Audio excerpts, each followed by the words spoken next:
Halo semuanya, perkenalkan nama saya Sawita Resya Putra Debo. Perkenalkan, nama saya Nadia Fathijana. Perkenalkan, nama saya Raden Mas Aryo Bimaru Haji. Saya Rangga Bagus Aryoko, absen 27. Nomor absen 20.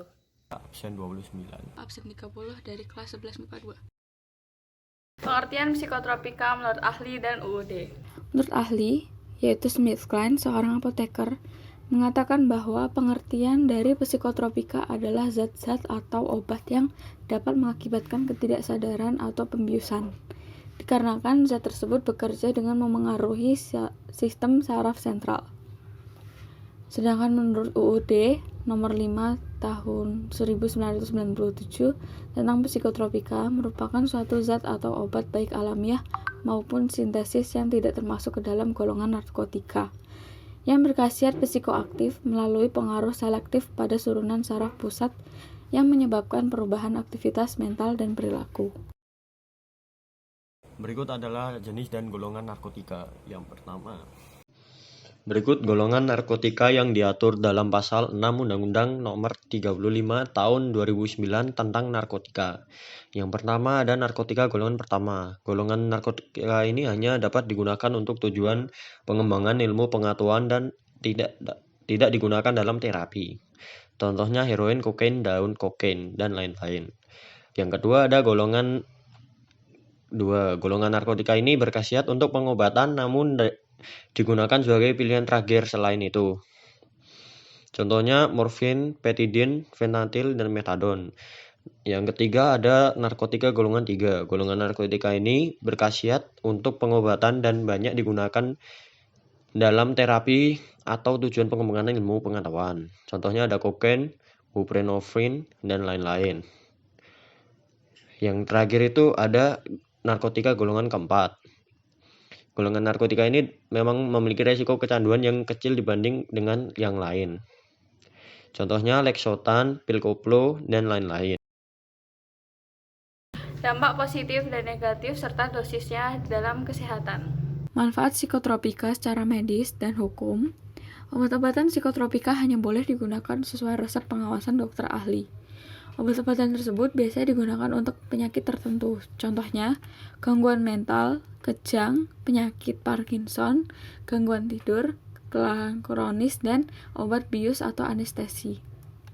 Dampak penyalahgunaan psikotropika. Contoh jenis obat-obatan psikotropika yang sering disalahgunakan adalah metamfetamin, amfetamin, LSD, ganja, dan putau.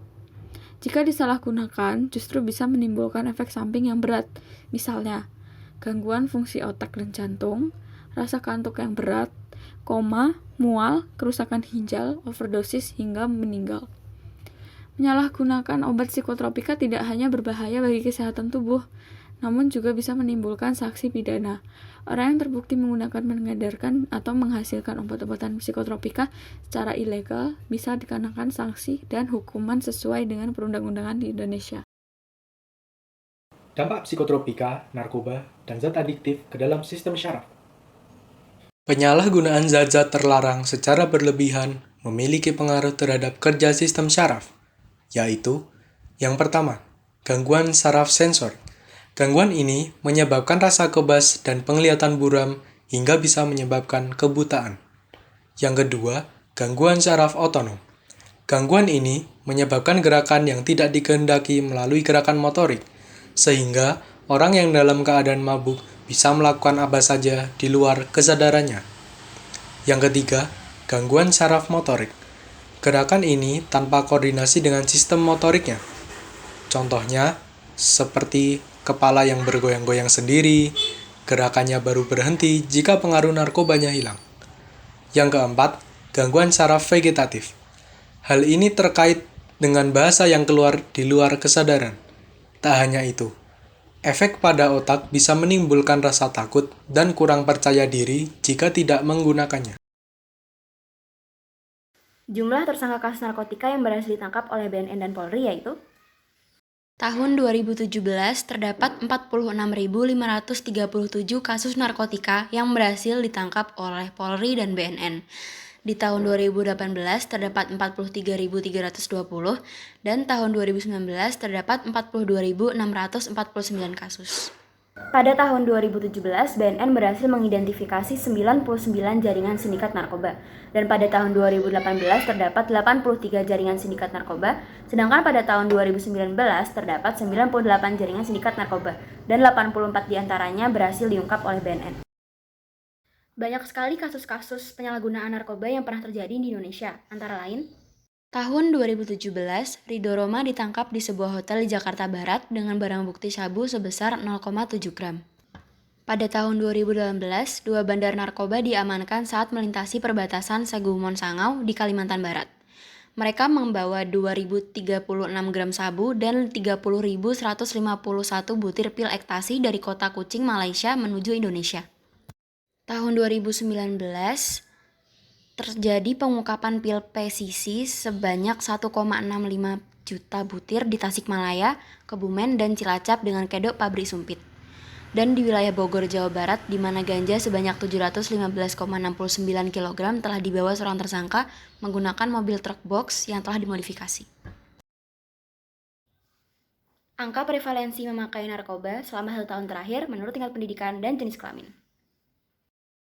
Pada tabel bisa disimpulkan bahwa pelaku dari penyalahgunaan narkoba didominasi oleh laki-laki dengan tingkat paling tinggi adalah SMA, yaitu sebanyak 5%. Sedangkan di perempuan sendiri, kebanyakan dari SMP, yaitu 3,2%. Pada tabel bisa disimpulkan bahwa pengguna narkoba sudah hampir merata pada semua penduduk dan pada semua tingkat pendidikan. Bahkan pengguna narkoba yang berpendidikan SD cukup besar, yaitu sebanyak 1,1%. Biasanya usia SD rentang 6-12 tahun, SMP 13-15 tahun, SMA 16-18 tahun, dan mahasiswa 19-23 tahun. Berikut adalah proses rehabilitas. Yang pertama itu detoksifikasi, cold turkey, terapi substitusi, terapi simptomatik. Yang ini memberikan obat yang disesuaikan dengan keluhan pecandu narkoba. Nah, yang kedua itu ada rehabilitas primer atau non-medis dalam tahanan. Yang pertama itu terapeutik komunitas, krimen, pembinaan spiritual. Yang terakhir ada tahapan bina lanjut. Pecandu narkoba akan diberikan kegiatan yang sesuai dengan minat dan bakat masing-masing. Tujuannya untuk mereka bisa kembali melakukan pekerjaan atau tetap produktif di lingkungan sosial selepas dari rehabilitas.